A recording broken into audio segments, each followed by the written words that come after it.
Imagine Jake starting a company in 1977 and the growth that happened to 2010 and the ride.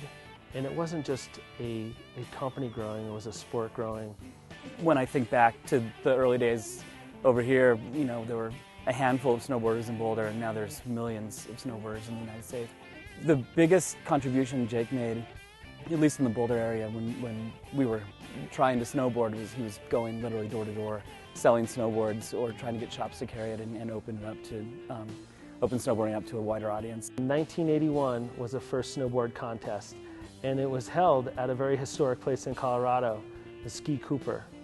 And it was a small event at the time, but it really was a launch platform. There were people in Colorado specifically that were on Jake's team in order to go out there and educate. And Colorado, when you talk about, it is the epicenter. There's over 12 million skier visits a year. This was the place. And so Jake's contribution, and it wasn't just Colorado, but was education and access. That opened the door for the sport to grow.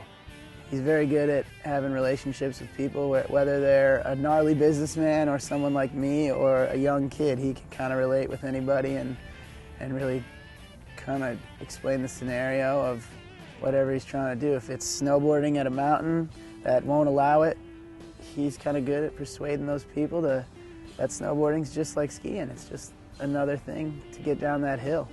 You know, without Jake coming to Colorado and all those early years and all the early work he did here, probably snowboarding would be a much different thing today, if it would exist at all.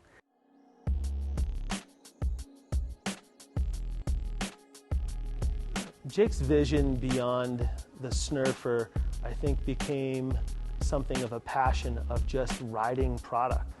You know, I would say the most memorable is being in the backcountry with him, where he's more experienced than I am and just really loves it, and that's what we both, you know, love to do most in snowboarding is riding powder. So every powder day we get together is one of the best days. Some of the best times I've had on snow has been with Jake or Jake and his family.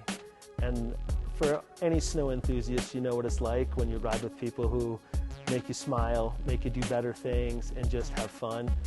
That's what it's like riding with Jake. I think my father's legacy personally is leaving something that leaving a way of life that people can take up and have it really change your life.